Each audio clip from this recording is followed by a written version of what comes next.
నేను మిగతా రాజకీయ పార్టీల స్టాండ్ కూడా కోరుతా ఉన్నా. తెలంగాణ ప్రభుత్వం పక్షాన జరిగినటువంటి కుల సర్వే ప్రజాస్వామికంగా ఆ వర్గాలకు ఎవరెంతో వారికెంతో న్యాయం జరిగే విధంగా మీ రాజకీయ పార్టీ అభిప్రాయాన్ని చెప్పాలని కోరుతా ఉన్నాం.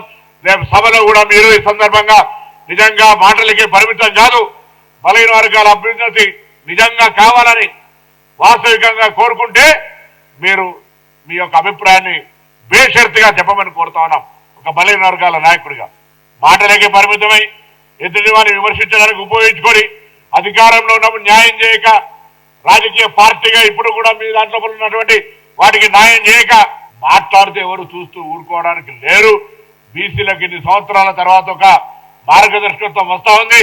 కాంగ్రెస్ పార్టీ నాయకత్వంలో న్యాయం జరగడానికి దాన్ని ఎవరు అడ్డుకున్నా ఎవరు ఊరుకోవద్దని మాట సందర్భంగా కోరుతాం.